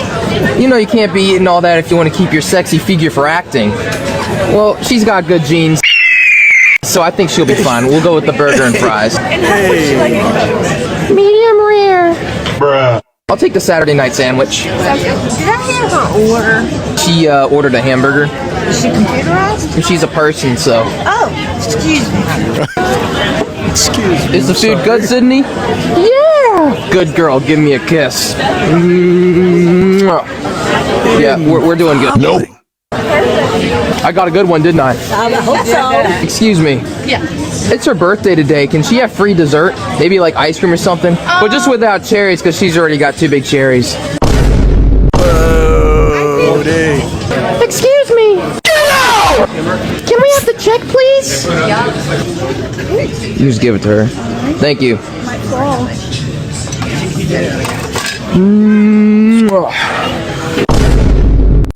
Well, at least the Gen Zs and Gen Alphas are getting out of their comfort zone, I guess. And like they're not just restricting themselves to online fornication. You know, he was actually complimenting this blow up doll in front of female waitresses. Like, oh, she can't eat that. She's got to keep her figure somehow. Oh, look at her cherries. And it's like, you know, the guy got spit in his food. You already know. They probably just didn't eat it. You just got to make those choices when you do things like that. You just know that this is for video. You're not eating nothing. Yeah, I guess. You got to make those choices. Yeah, but he had to eat her food and his food. No, he just didn't eat it. Maybe. I wouldn't. If I was playing that game, I'm not eating nothing. This is just for the video.